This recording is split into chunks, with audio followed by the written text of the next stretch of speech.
Good morning students. पिछले lecture में हम लोग सिग्निफिकेंट फिगर्स, राउंडिंग ऑफ, ये सब पढ़ चुके हैं। आज का लेक्चर एक बहुत इंपॉर्टेंट लेक्चर होने वाला है in terms of physics, exam के पॉइंट ऑफ व्यू से भी और फिजिक्स के पॉइंट ऑफ व्यू से भी। आज हम पढ़ने वाले हैं किसी भी मेजरमेंट में एरर्स क्या होती हैं, कोई एरर क्या होती है। वैसे हम सब जानते हैं एरर का मतलब क्या है, तो हमारा यही टॉपिक है, एरर्स इन दी मेजरमेंट। तो शुरू करने से पहले बता दें कि एरर की अहमियत कितनी है। कई लोगों ने अपने अपने शब्दों में कहा है कि हम जब कोई चीज मेजर करते हैं तो उस मेजरमेंट में वो तब तक परफेक्ट मेजरमेंट नहीं है जब तक हमें उसमें एरर ना पता हो। मुझे ये ना पता हो कि मैंने उसको मेजर करने में कितनी गलती की है या कितनी गलती की होगी। जब तक मुझे वो नहीं पता है तब तक मेरी मेजरमेंट बेकार है। वॉल्टर लुईन ने भी कहा है कि जब तक आपको एरर नहीं पता है, किसी भी अपने एक्सपेरिमेंट को करते टाइम पर आपको नहीं पता कि कितनी गलतियां हो सकती हैं मुझसे, तब तक वो आपका एक्सपेरिमेंट बेकार है। तो एरर का अपनी जगह पर बहुत ज्यादा इंपॉर्टेंस है प्रैक्टिकल वर्ल्ड में। प्रैक्टिकल वर्ल्ड में अब आप कोई बहुत अच्छा सा एक्सपेरिमेंट कर रहे हैं, आप किसी दूसरे प्लेनेट पर सैटेलाइट भेज, जैसे आप मून लैंडिंग अभी होने वाली थी या फिर एक आपने मून मिशन चला था अभी इंडिया की तरफ से, कुछ दिन हो गए हैं उसको। तो इनमें बहुत माइनर कैलकुलेशंस होती हैं और वो कैलकुलेशंस या वो जो एक्सपेरिमेंटल डाटा होता है हमारे पास, अगर उसमें जरा सी भी चूक हुई, हमें एरर नहीं पता, एरर तो आनी ही है, ये तो मान के चलिए कि हम कोई मेजरमेंट कर रहे हैं तो एरर तो आनी ही है। तो अगर मैं उस एरर के बारे में जानूंगा ही नहीं तो वो दूर कैसे करूंगा, तो हम कैसे सटीक जगह पर पहुंचेंगे, अपना एक्सपेरिमेंट सक्सेसफुल होगा। तो बहुत जरूरी है हमारे लिए एरर को समझना। तो सबसे पहले हम लोगों के लेवल पे अगर बात करें तो एरर है क्या, किसी की ट्रू वैल्यू में से और मेजर्ड वैल्यू का जो डिफरेंस है, ट्रू वैल्यू और मेजर्ड वैल्यू का जो डिफरेंस है, दैट इज कॉल्ड एरर। कुछ सुन पाए? ट्रू वैल्यू और मेजर्ड वैल्यू का डिफरेंस क्या कहा जाएगा? एरर कहा जाएगा। तो मैं सीधी सी डेफिनेशन लिख रहा हूं, difference in the true value and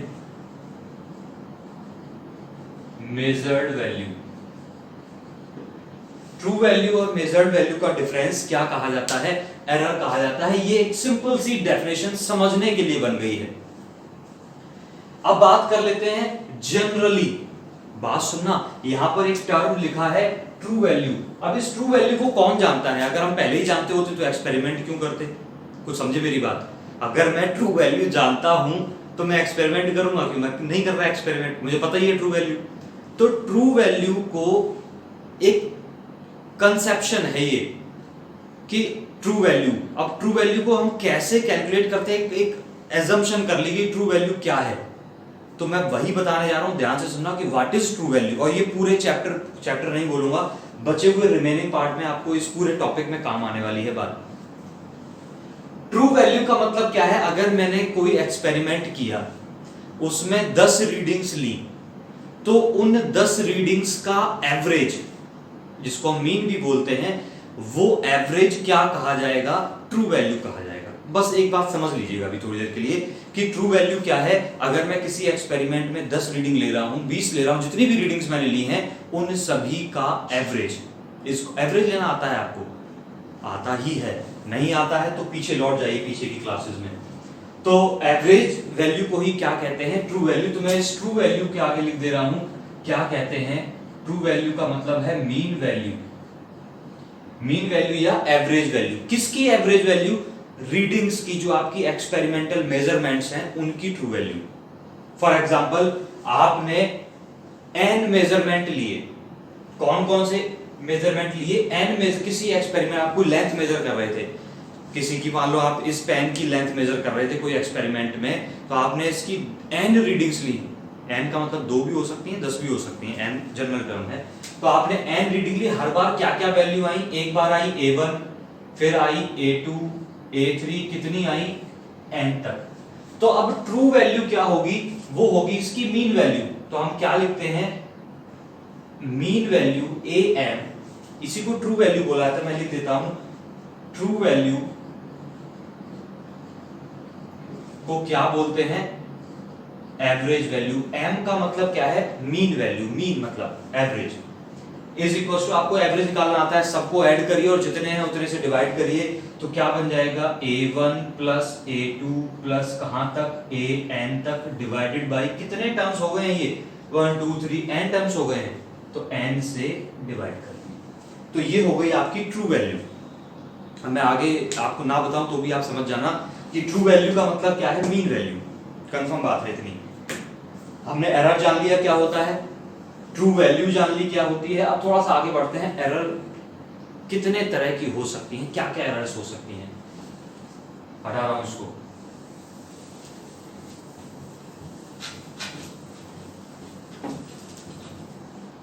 अब जनरली वैसे तो 3 तरह की लिखी होती हैं, तो तीसरी वाली हम बाद में डिस्कस करेंगे। 2 तरह की एरर हमारे पास इंपॉर्टेंट है, सिस्टमैटिक एरर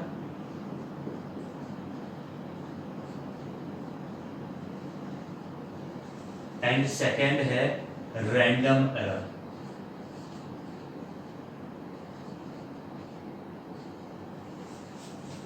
दो तरह की एरर्स इंपॉर्टेंट हैं, तो पहले और दूसरे नाम से अपने आप में बहुत कुछ पता चल रहा है हमें, ये रैंडम है, ये सिस्टमैटिक है। मैं 1-2 लाइन में बोलूंगा।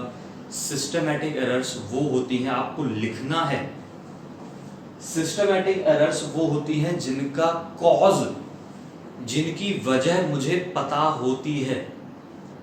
फॉर एग्जाम्पल, आप सबने देखा होगा, क्या देखा होगा कि कभी वेट मशीन पे आपने वेट लिया होगा, सभी ने डॉक्टर्स के पास जाते हैं तो जनरली वेट मशीन रखी होती है, अगर वो डिजिटल नहीं है तो बात कर रहा हूं, डिजिटल में तो आजकल पंगा ही खत्म हो गया। तो डिजिटल नहीं है तो क्या होता है, आप जब उसमें खड़े होने से पहले देखिएगा या कहीं रेलवे स्टेशन पे देखी होगी आपने, तो उनकी जो निडल होती है ना, वो कभी भी 0 पे मिलती नहीं है, कभी भी 0 पे नहीं होती, वो 0 से 1-8 kg ऊपर आगे ही होती है, या इधर या उधर, ऐसा देखा होगा आप सभी ने, तो वो 0 पे नहीं रहती। तो अब वो 0 पे नहीं है, पहले से ही मान लिया 3 kg पर है, आप जब वेट करेंगे तो आपका वेट अगर 70 kg आया तो एक्चुअल में वो कितना था, क्या 67 ही था, 3 तो पहले से उसमें बढ़ा हुआ है, तो ये एरर है।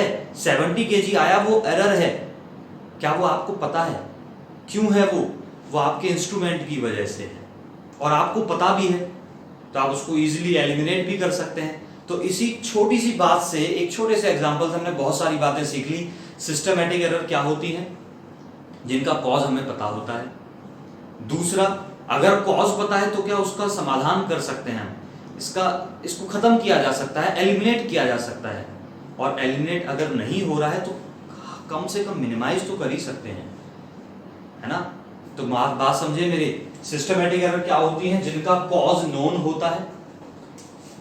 अब आप डेफिनेशन सुनना, the errors whose cause is known are called systematic error। अब जरा बताना, वो वेटिंग मशीन का कांटा 3 kg आगे था, मैं मेजर करूं वेट, आप मेजर करें, पड़ोसी मेजर करे, कोई भी करे, वो 3 kg तो वेरिएशन सेम है ना, वो 3 kg तो बढ़ा हुआ दिखाएगा। तो इसका मतलब क्या हुआ, ये जो एरर्स होती हैं वो यूनिडायरेक्शनल होती हैं। यूनिडायरेक्शनल का मतलब कि हर बार एरर का पैटर्न सेम होता है। तो मैं कुछ पंच लाइन्स यहां पर लिखते जा रहा हूं।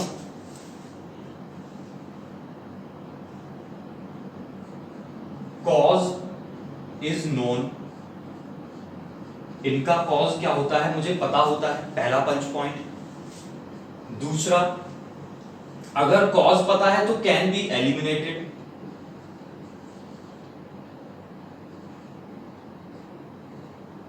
मैं एलिमिनेटेड लिखने की कोशिश कर रहा हूं, कैन बी एलिमिनेटेड, इनको एलिमिनेट किया जा सकता है।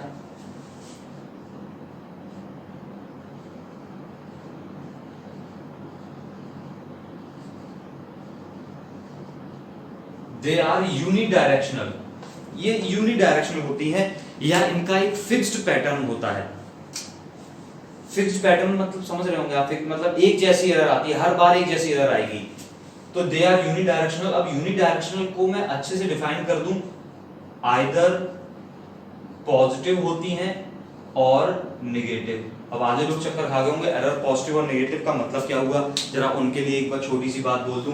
अभी मैंने बोला था एरर का मतलब क्या है, ट्रू वैल्यू और कौन सी वैल्यू, ट्रू वैल्यू और मेजर्ड वैल्यू का डिफरेंस, यही बोला था। तो जरा बता दूं उनके लिए, तो एरर का मतलब क्या हुआ, फॉर एग्जांपल देखना, मान लीजिए मेरे पास ट्रू वैल्यू है किसी की 1.5, किसी भी मेजरमेंट की ट्रू वैल्यू मेरे पास 1.5 है, और मैंने एक एक्सपेरिमेंट किया तो मेजर करके वैल्यू कितनी आई, मान लीजिएगा मेजर करके वैल्यू आ रही है मेरे पास, एक बार आ रही है 1.6, एक बार आ रही है 1.4। क्या आपने दोनों लाइनें सुन पाई हैं? ट्रू वैल्यू कितनी है 1.5, मेजर करने पर वैल्यू एक बार 1.6 आती है, एक बार 1.4 आती है। तो डिफरेंस जब लिखूंगा तो ये डिफरेंस क्या माइनस का 0.1 आया, और दूसरे केस में इन दोनों के केस में लिखूंगा जब, तो डिफरेंस कितना आएगा 1.5, सॉरी प्लस का 0.1 आया, और इस बार करेंगे तो माइनस का 0.1। ये वाली एरर प्लस की, ये वाली एरर माइनस की। कुछ लाइन समझी, प्लस माइनस का मतलब क्या हुआ, हटा रहा हूं।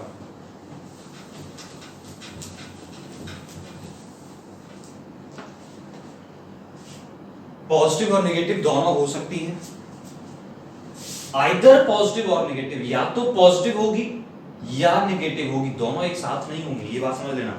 अब मैं बात कर रहा था कि कौन कौन सी कैटेगरी इसके अंदर आ गई।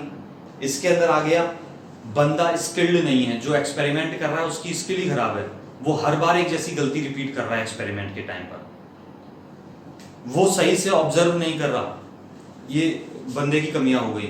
या फिर आपकी मशीन खराब है, आपकी मशीन ही खराब है, आप क्या करोगे, आपकी मशीन का कैलिब्रेशन खराब है, आपकी मशीन का कैलिब्रेशन, ये कैलिब्रेशन वर्ड सुना, आपका जो अभी वेट मशीन का कांटा 0 पर नहीं था, उसकी निडल 0 पर नहीं थी, दिस इज कॉल्ड कैलिब्रेशन, खराब होना। कैलिब्रेशन का मतलब क्या होता है, हम स्टैंडर्ड, अब ये बहुत बड़ा टॉपिक है, स्टैंडर्ड वैल्यू से चेक करते हैं। मेरे पास 1 केजी का वेट है, मैं रख के देखूंगा क्या 1 केजी मेजर हुआ, अगर हुआ तो मैं कहूंगा मेरी मशीन का कैलिब्रेशन ओके है। तो ये अपने आप में एक बड़ा टॉपिक था। तो मैंने क्या बोला, ये सिस्टमैटिक एरर की कहानी हो गई। अब बात करते हैं रैंडम एरर। रैंडम एरर की बात करेंगे तो अपने आप नाम से कह रही है, पता ही नहीं एरर क्यों आई, वो एरर जिसका कॉज हमें नहीं पता। तो हम पहला पंच लाइन बोलते हैं, डेफिनेशन आपको ये लिखनी है, कॉज इज अननोन।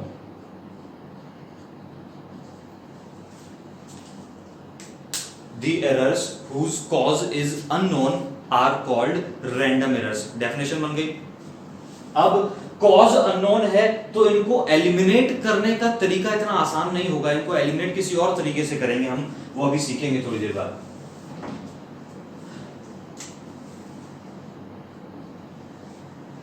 जनरली ये एटमॉस्फेरिक वेरिएशन के साथ क्रिएट होती हैं, टेम्परेचर सडनली चेंज हो गया, इस तरह के चेंजेस के साथ आती हैं ये एरर। फॉर एग्जांपल, अगर आप में से किसी ने 10th क्लास में ओम्स लॉ का एक्सपेरिमेंट किया होगा, आपने, कई लोगों ने ओम्स लॉ का स्टेटमेंट याद होगा, एट कांस्टेंट टेम्परेचर आप लिखते थे, आप बोलते थे at constant temperature potential is proportional to the current, ऐसा करके पढ़ा है आपने। तो वहां पर एक वर्ड लगा था एट कांस्टेंट टेम्परेचर। जब आप लैब में एक्सपेरिमेंट करते हैं तो क्या टेम्परेचर कांस्टेंट रहने की प्रोबेबिलिटी होती है? नहीं होती है, वो चेंज कर सकता है, कई वजहों से चेंज कर सकता है। पहली वजह तो उसके साथ ही जुड़ी है, अगर आप, कितने लोगों ने किया है एक्सपेरिमेंट, किया होगा, सबने किया होगा, पता नहीं मुझे। तो मैं क्या कह रहा था, उसमें एक वायर होता है, उस वायर के अक्रॉस पोटेंशियल मेजर करते हैं, जब उस वायर से करंट जाती है ना तो उस वायर का ही टेम्परेचर बढ़ जाता है, उस वायर का ही टेम्परेचर बढ़ गया तो कांस्टेंट टेम्परेचर तो रहा ही नहीं। अब कितना बढ़ा कितना नहीं बढ़ा, एक एक्सपेरिमेंट मैंने पहली रीडिंग निकाली तो हो सकता है बहुत बड़ा हुआ हो, दूसरी रीडिंग निकाली उस टाइम पर ना बढ़ा हुआ हो ज्यादा, या फिर तीसरी निकाली तो बहुत बढ़ गया हो। तो ये रैंडम चेंजेस हैं, आप प्रिडिक्ट भी नहीं कर सकते क्या हो गया। और वो जो एरर्स हमारे पास आ रही हैं, those errors are called random error. आपको पता भी नहीं चल रहा, आप पूरी दम लगाए हैं लेकिन फिर भी एरर आ रही है, that is called random error. ठीक है, अब टेम्परेचर बढ़ गया घट गया क्या हुआ पता नहीं, तो ये एरर्स कैसी होती हैं, बाई डायरेक्शनल होती हैं। तो मैं लिख दे रहा हूं they are bidirectional. Bidirectional का मतलब समझ गए, bidirectional AL। Bidirectional का मतलब समझ लीजिएगा, पॉजिटिव भी हो सकती हैं और नेगेटिव भी हो सकती हैं। ये सिर्फ क्या होती थी, या पॉजिटिव होंगी या नेगेटिव होंगी। ये कैसी होती हैं, बोथ पॉजिटिव एंड नेगेटिव, दोनों हो सकती हैं। अब अभी तक हमने ये नहीं सीखा कि इसको एलिमिनेट कैसे करेंगे, और एलिमिनेट करने के लिए साइंटिस्ट ने या फिर फिजिसिस्ट ने बहुत बड़ा एक स्टैंडर्ड मेरे पास रख दिया। बोला कि ये एक खतरनाक सा नाम लेने जा रहा हूं, ये गॉस का एक लॉ फॉलो करती हैं।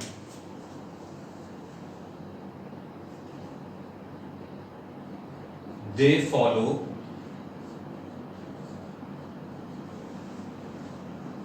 Gauss law of uniform distribution. खतरनाक सा नाम है, डरना बिल्कुल मत। शायद दिखेगा नहीं यहां पर आपको, मैं अगर ड्रॉ करूंगा तो मे भी दिख भी सकता है। चलिए मैं एक बार कोशिश करता हूं। ये क्या फॉलो करती है, ये बहुत इंपॉर्टेंट है एग्जाम के पॉइंट ऑफ व्यू से।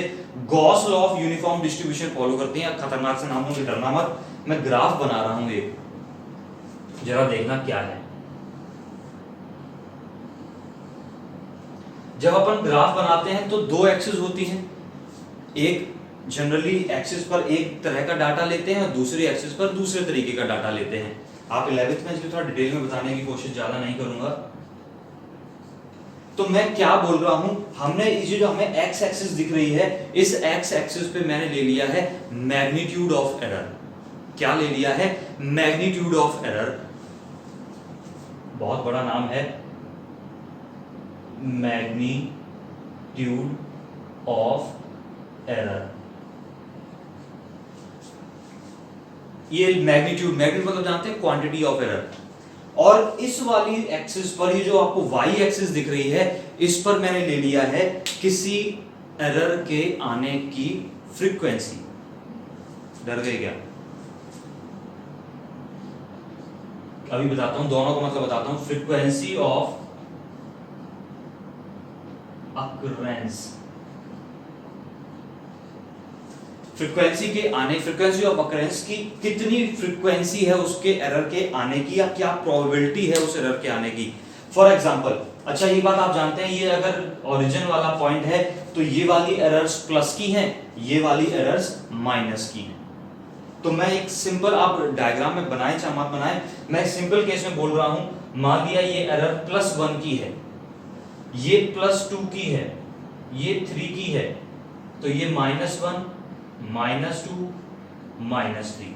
क्या इस तरीके से एरर दिख गई आपको? ये मैग्नीट्यूड ऑफ एरर है, ये 1 मैग्नीट्यूड की एरर है, ये 2 की, ये 3 की, ये इस तरीके से एरर्स है। तो गॉस लॉ क्या बताता है कि जितनी पॉसिबिलिटी +1 एरर के आने की है, उतनी ही पॉसिबिलिटी -1 एरर के आने की भी है। सिमिलरली जितनी पॉसिबिलिटी 2 मैग्नीट्यूड के एरर के आने की है प्लस वाले की, उतनी ही -2 के मैग्नीट्यूड के आने की है। ऐसा गॉस डिस्ट्रीब्यूशन का लॉ हमें बोलता है। वो कुछ इस तरीके से फॉलो करता है।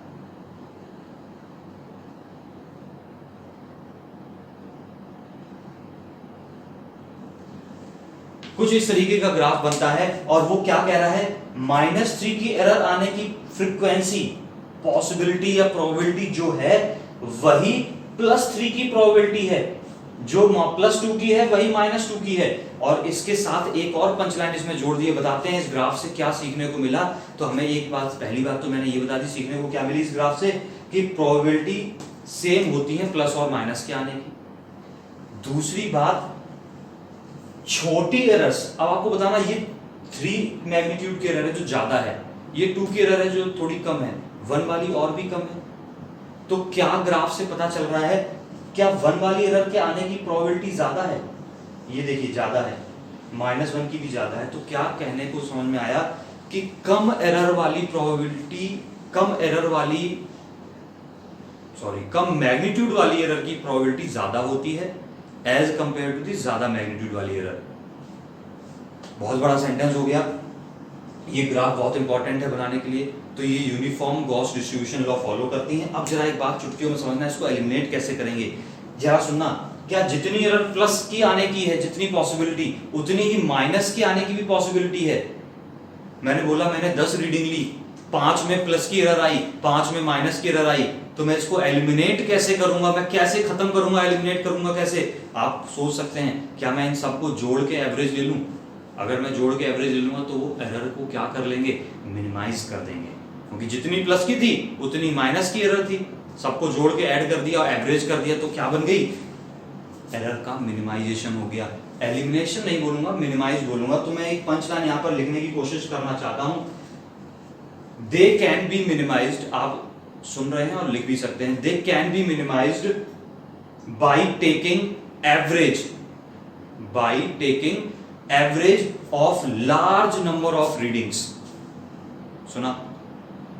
अरे लिख लेना, इतनी बड़ी जगह मेरे पास भी नहीं है, मैं इसको हटाना चाहता हूं बहुत जल्दी से। They can be minimised by taking average of large number of readings. बहुत ज्यादा रीडिंग लीजिए और उनका क्या कर दीजिए, एवरेज ले लीजिए। कंफर्म बात है। ये 2 एरर्स हो गई अपने पास, आपने टीप ली हैं कि समझ ली हैं? हटा रहा हूं इनको। एक तीसरी एरर और है फालतू की, ग्रॉस एरर।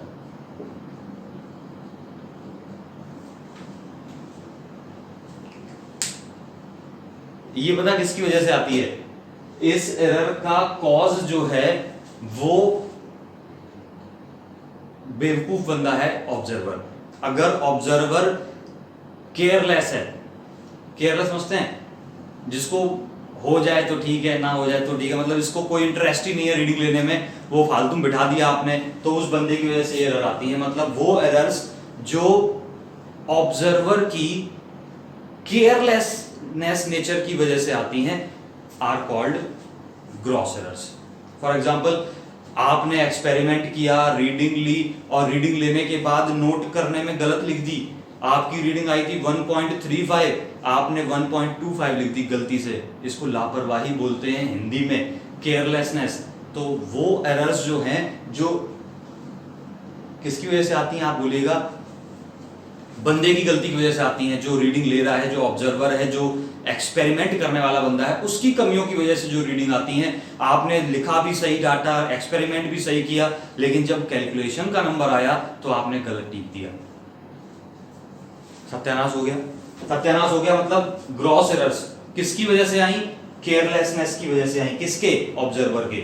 तो ये कोई बहुत बड़ी बात नहीं है, बंदा बदल दो, एरर खत्म हो जाएगी। ठीक है? या डंडा वंडा मार के उसको एकदम सटीक कर दो। चलिए अब बात करते हैं, अब आता है इसका मैथमेटिकल पार्ट। थोड़ा लेक्चर बड़ा है और देखना पूरा, तभी समझ में आएगी बात।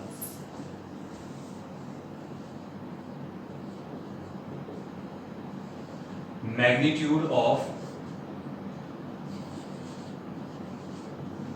एरर, मैग्नीट्यूड और एक और नाम बोल देते हैं मैग्नीट्यूड एंड रिप्रेजेंटेशन। अब एंड रिप्रेजेंटेशन लिखना चाहता है, रिप्रेजेंटेशन पहले लिख दिया।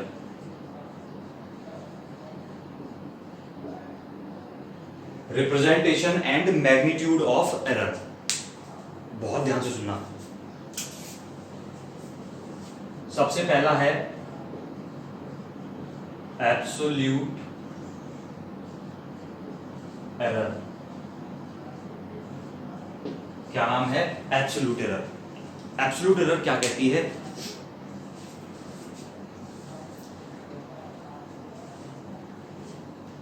वही बिल्कुल सिंपल वाली जो सबसे पहले डेफिनेशन पढ़ी थी, ट्रू वैल्यू और मेजर्ड वैल्यू का डिफरेंस। ट्रू वैल्यू और मेजर्ड वैल्यू का difference, difference between true value and measured value.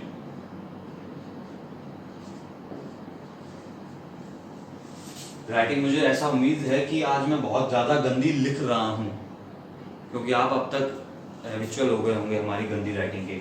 Difference between true value and measured value, वही से शुरुआत करते हैं। ट्रू वैल्यू आप सीख चुके थे, बता दिया था एवरेज होता है। अब मैंने क्या बोला, मान लिया आपने कुछ रीडिंग्स ली, लेट जो आपने रीडिंग्स ली वो क्या थी, A1 A2 A3 कहां तक, AN तक थी आपकी रीडिंग्स, ये आपकी रीडिंग्स थी। अब आपको एब्सोल्यूट एरर बतानी है कितनी है, ये आपकी रीडिंग्स हैं। तो सबसे पहले क्या निकालेंगे, ट्रू वैल्यू निकाल लेंगे। ट्रू वैल्यू कैसे निकालते हैं, वो होता है मीन होता है, किसका मीन, इन रीडिंग्स का मीन होता है। कैसे निकालते हैं ये मैं अभी भी बता चुका था, शायद मैं ज्यादा बोलूंगा नहीं। अब एवरेज ले लिया, ये आपकी क्या निकल आई, ट्रू वैल्यू। अब एब्सोल्यूट एरर निकालनी है मुझे, मैं निकाल के बताता हूं। तो मैं सबसे पहले लिख दूं एक बार, absolute error in first measurement. A1 का मतलब फर्स्ट मेजरमेंट, तो इसको कैसे डिनोट करेंगे, डेल्टा का मतलब यहां पर एरर बता रहा है A1, तो डेल्टा A1 का मतलब, ये एक एक वर्ड समझते जाना, बहुत काम आएगा, क्वेश्चन में फंसेंगे आप। डेल्टा A1 का मतलब हुआ absolute error in first measurement, क्या हुई, true value minus measured value. True value कितनी थी AM, मेजर्ड वैल्यू कितनी है A1। सिमिलरली आपसे पूछा जाए absolute error in second measurement, तो आप रिप्रेजेंट कैसे करेंगे, आप रिप्रेजेंट करेंगे डेल्टा A2 से, क्या वैल्यू हो जाएगी, मीन वैल्यू या ट्रू वैल्यू माइनस A2। कैसे, थर्ड की भी बन जाएगी, फोर्थ की भी बन जाएगी। बात समझ गए क्या करना है, एब्सोल्यूट एरर क्या करना है, सबसे पहले ट्रू वैल्यू निकाल लीजिए। ट्रू वैल्यू मतलब एवरेज निकाल लीजिए सभी रीडिंग्स का, और रीडिंग्स का एवरेज लेने के बाद आप क्या कर दीजिए, एक एक को घटाते जाइए उसमें से। फर्स्ट के लिए निकालेंगे, फर्स्ट मेजरमेंट के लिए, तो अरे सामने लिखा है, अभी एग्जांपल करेंगे थोड़ी देर बाद। पहला केस समझ में आ गया, दिस इज एब्सोल्यूट एरर। दूसरा एकदम जल्दी से छापिएगा, दूसरा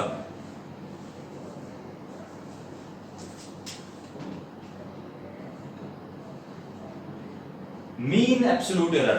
दूसरा क्या है, मीन एब्सोल्यूट एरर। अब ये बहुत छोटी सी बात है, एब्सोल्यूट एरर आपने निकाल दी और पीछे क्या लग गया, second error, mean absolute error. तो आप क्या कर दीजिए, एब्सोल्यूट एरर्स का मीन ले लीजिए, एब्सोल्यूट एरर्स का मीन ले लीजिए। हटा रहा हूं ये सब।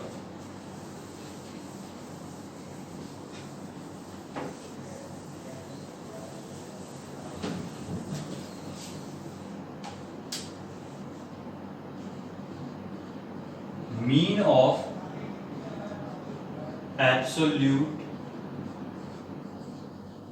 Errors, mean of absolute errors.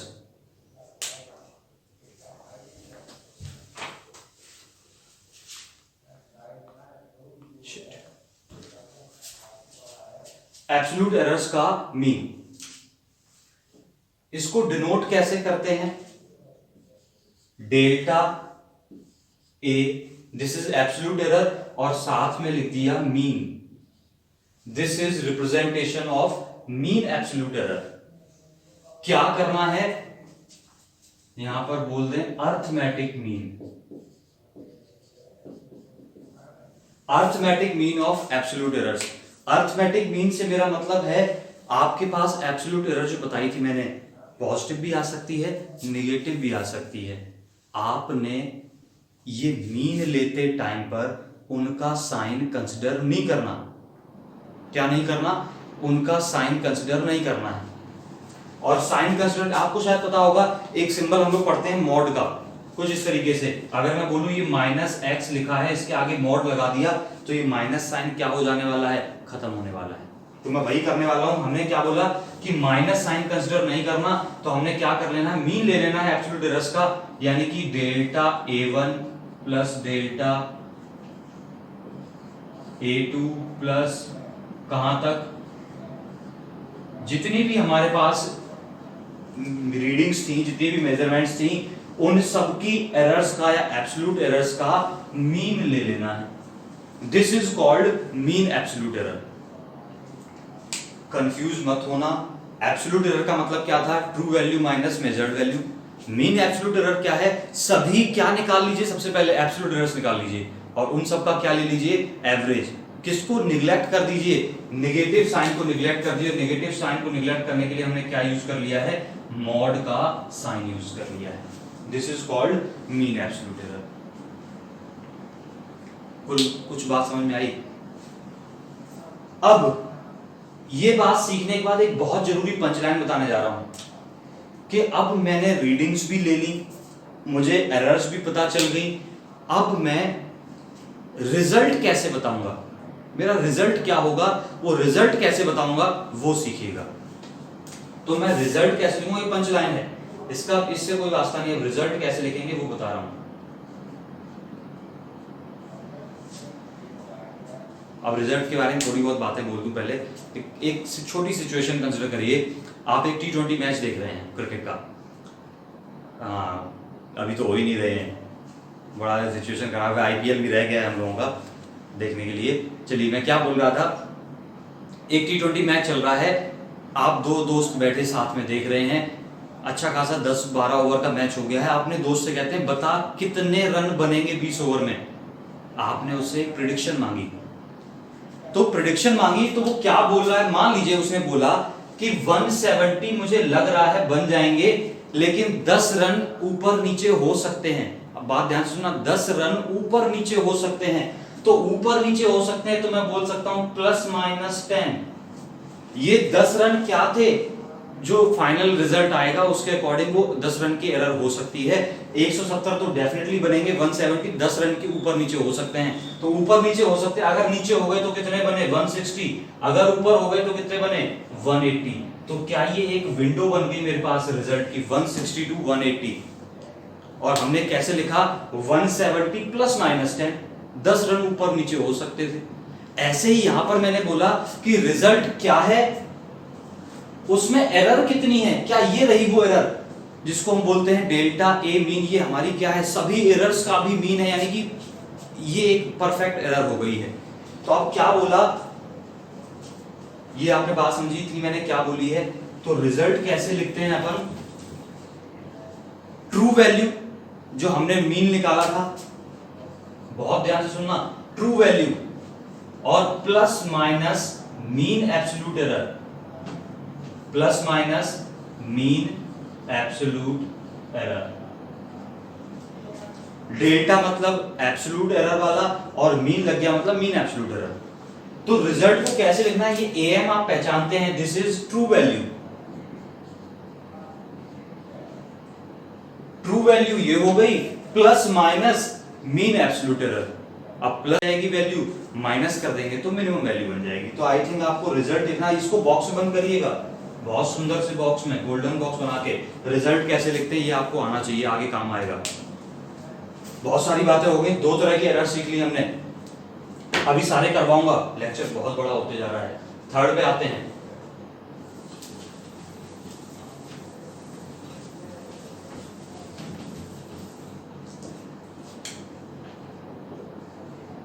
Relative error, इसका एक और नाम है fractional error.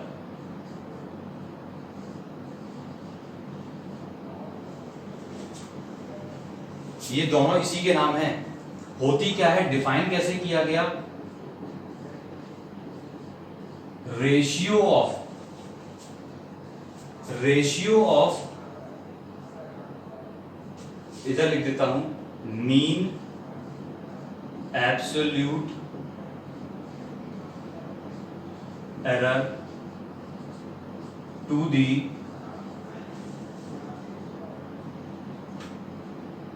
True value. Ratio of mean absolute error to the true value. Mean absolute error, अब इसको कैसे डिनोट करते हैं, इसका रिप्रेजेंटेशन देख लेना। इसको रिप्रेजेंट करते हैं डेल्टा। ये डेल्टा थोड़ा सा टेढ़ा मेढ़ा है, आपने पहली बार देखा होगा शायद। ये भी एक डेल्टा ही है, इसको भी डेल्टा ही पढ़ते हैं। डेल्टा ए का मतलब डेल्टा मतलब कौन सी एरर, फ्रैक्शनल एरर या रिलेटिव एरर। क्या हुई, mean absolute error divided by true value. True value मतलब mean value, this is called fractional error. बड़ा आसान सा है, ये आपको याद करना पड़ेगा। फ्रैक्शनल एरर यानी फ्रैक्शनल आप समझते हैं क्या है, ये रही फ्रैक्शनल एरर, दोनों को डिवाइड कर देना है, मीन एब्सोल्यूट एरर और कौन सी, ट्रू वैल्यू को। अब एक और नाम यहां पर दिख जाएगा आपको, फोर्थ और फाइनल है, दैट इज परसेंटेज एरर। ये बहुत काम की, ज्यादातर ये पूछी जाती है परसेंटेज एरर। तो परसेंटेज एरर को कैसे डिनोट करते हैं, डेल्टा ए परसेंटेज, यानी कि परसेंटेज किसके आगे लगा देना है, बस फ्रैक्शनल एरर के आगे परसेंटेज लगा देना है। और परसेंट निकालने के लिए क्या करते हैं, 100 से मल्टीप्लाई करते हैं, आई थिंक आपको पता है। तो दैट इज क्या बन गया, delta a mean divided by A mean into 100। This is percentage error. बहुत से लोग घबरा गए होंगे इतनी देर में, घबराना कतई नहीं है, एक एग्जांपल में सारी एरर्स क्लियर हो जाएंगी, बहुत छोटे से एग्जांपल से। जल्दी से शुरू करते हैं एग्जांपल, हटा रहा हूं इसको बिल्कुल।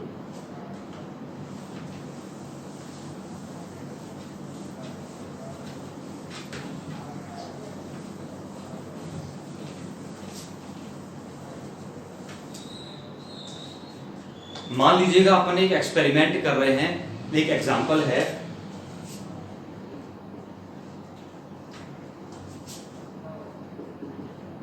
in an experiment of refractive index। अरे कितने लोगों को इनाम याद आ गया, रिफ्रैक्टिव इंडेक्स 10th में ऑप्टिक्स में पढ़ा था। रिफ्रैक्टिव इंडेक्स इसको म्यू से डिनोट करते थे या कोई एन से भी डिनोट करता था। तो रिफ्रैक्टिव इंडेक्स की रीडिंग्स फाउंड टू बी 1.28, 1.30, 1.28, 1.34, ये 4 रीडिंग्स ली। किसी ने एक्सपेरिमेंट किया, उसको ये 4 रीडिंग्स मिली। तो आपको बताना क्या है, कैलकुलेट सारी एरर्स। सारी एरर्स कौन सी, absolute, mean absolute, relative and percentage, सारी कैलकुलेट करनी है। अब कैलकुलेट, सबके नाम मैं क्या लिखूंगा आप खुद लिख लेना, समझ गए ना। एक बार करके दिखाता हूं। अरे लिख दूं क्या, अरे लिख लेना, कैलकुलेट एब्सोल्यूट एरर। तो जब भी मैं एरर कैलकुलेट करूंगा तो मेरी बात ध्यान से सुनना। सबसे पहले आपको क्या करना है, कोई सी भी पूछी जाए, कोई सी भी एरर पूछी जाए, सबसे पहले तो ट्रू वैल्यू निकाल के रख लो अपने पास। ट्रू वैल्यू कैसे निकालते हैं, एवरेज लेते हैं, किसका, इन सभी रीडिंग्स का। मान लीजिए 4 रीडिंग्स हैं, तो this is A1, A2, A3 और A4। तो ट्रू वैल्यू सबसे पहले निकाल लीजिएगा, क्या बनी, मीन वैल्यू। कैसे निकालेंगे, इन सबको ऐड कर दीजिएगा, 1.28 plus 1.30 plus 1.28 plus 1.34 divided by, कितनी है ये, 4 हैं, 4 हैं। अरे ये तो बहुत मेहनत का काम है। 4, 8, 12, 8, 20, शायद 4, 8, 12, 8, 20 की 0 कहां से लगी, 2, 3, 2, 5, 3, 8, 2, 10, 2, 12 कहां से लगी, 1, 2, 3, 4, 5, यही बना, डिवाइडेड बाई 4। 4 से डिवाइड करिएगा, 4 एक बार, 1 बच गया, 3, शायद यही हुआ, बाकी तो कुछ है ही नहीं। तो ये आ गई आपके पास ट्रू वैल्यू, कितनी आ गई, 1.30, ये बन गई ट्रू वैल्यू। अब एब्सोल्यूट एरर बतानी है। अब एब्सोल्यूट एरर बतानी, सबसे पहले मैं लिख दे रहा हूं एब्सोल्यूट एरर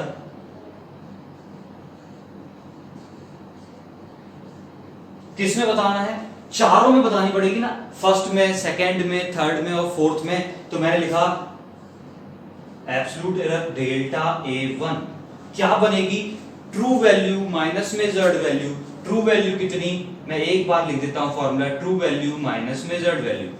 जरा बोलिएगा, ट्रू वैल्यू 1.30, मेजर्ड वैल्यू 1.28, तो कितनी बन गई है, घटाना सही से, 0.02। अब बात करेंगे सेकंड में एब्सोल्यूट एरर, तो कितनी बन जाएगी, 1.30 माइनस सेकंड रीडिंग कितनी है, 1.30 ही है, अरे तो दिख गया होगा 0.00। अब बात करते हैं थर्ड में। थर्ड में देखिएगा, थर्ड में क्या फिर से माइनस प्लस की कितनी आ गई, 0.2, 0.02 डायरेक्ट मैंने कर दिया है। फोर्थ में बात करिएगा, फोर्थ में बात करिएगा तो 1.30 माइनस 1.34, जरा बोलेंगे कितने बचे, क्या माइनस के बचे 0.04। ये चार आपके पास कौन सी एरर आ गई हैं, एब्सोल्यूट एरर्स आ गई हैं। बात समझ गए थे, ये चार एब्सोल्यूट एरर्स आ गई हैं। अब मेरा अगला टास्क क्या है, मुझे मीन एब्सोल्यूट एरर निकालनी है, बहुत जल्दी जल्दी चलते जाइएगा, मीन एब्सोल्यूट एरर निकालनी है। खत्म करूं इतनी कहानी, क्वेश्चन भी समेट दूं क्या। अब बात कर रहे हैं मीन एब्सोल्यूट एरर।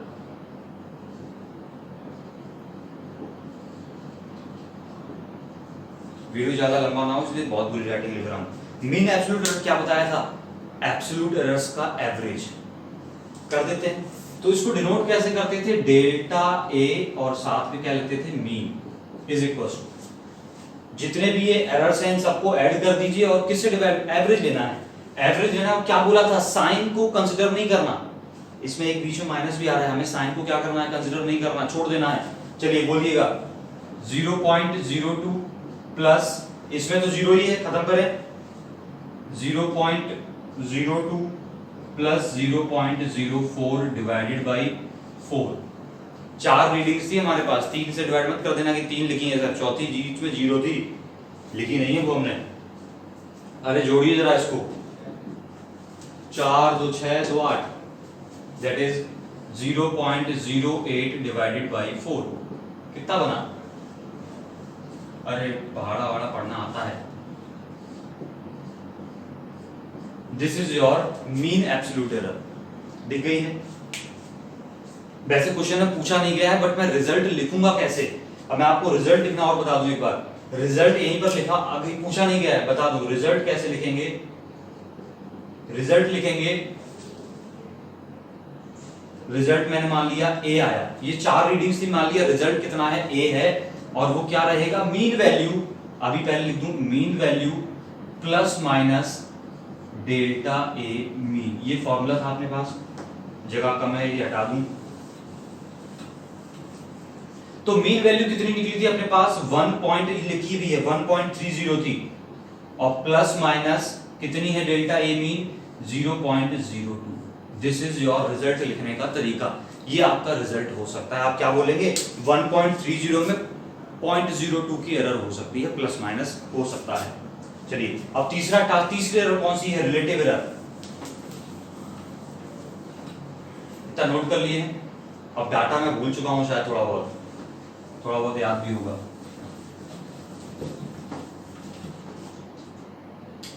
तीसरा एरर लिखने जा रहा हूं, रिलेटिव एरर। एग्जांपल है ये, बहुत ध्यान से देखना। रिलेटिव एरर को डिनोट करते थे डेल्टा से, इस वाले से, और रिलेटिव एरर कितनी, क्या बताई थी फॉर्मूला, रेशियो था किसका किसका, delta a mean divided by mean value या ट्रू वैल्यू। जरा बोलना डेल्टा ए मीन कितना है, 0.02 है, और ट्रू वैल्यू कितनी थी, 1.30 है। अरे पहाड़ा पढ़ लेना, सॉल्व कर लेना, मैं नहीं करने वाला, बिल्कुल नहीं करूंगा। जो आएगा that will be your answer. आप बताएंगे कमेंट बॉक्स में कितना आंसर। फोर्थ है परसेंटेज एरर। परसेंटेज एरर में क्या करेंगे आप, तो आप कैसे लिखेंगे, परसेंटेज डेल्टा ए, जो रिजल्ट यहां आएगा 0.02 डिवाइडेड बाई 1.30, उसमें किससे मल्टीप्लाई कर देंगे, 100 से मल्टीप्लाई कर देंगे। और मैं आपको एक बात बता दूं, एज ए चैलेंज एक्सेप्ट करना, आप जो कमेंट बॉक्स में 2-4 लोग गिने चुने आंसर करेंगे वो गलत आंसर करेंगे, डिवाइड नहीं कर पाएंगे आप फिजिक्स की तरह। हिंट दे दी है मैंने, किसकी तरह डिवाइड नहीं कर पाएंगे आप, फिजिक्स की तरह डिवाइड नहीं कर पाएंगे। अब आप मेरी हिंट समझिएगा और मुझे सॉल्व करके आंसर बताइएगा कि यहाँ पर और यहाँ पर कितना आंसर आएगा। It's a challenge to you कि आप कर नहीं पाएंगे ऐसा मैंने बोला है, तो आप मुझे गलत साबित करिए। और ये एरर्स का फर्स्ट लेक्चर हुआ है, एक लेक्चर अभी बाकी है जिसमें हम कॉम्बिनेशन ऑफ एरर्स पढ़ेंगे, तो बहुत सावधानी से इसको रिपीट करके पढ़िएगा। सबसे बड़ा लेक्चर है ये मेरा अब तक का। मिलते हैं फिर, okay, goodbye, all the best.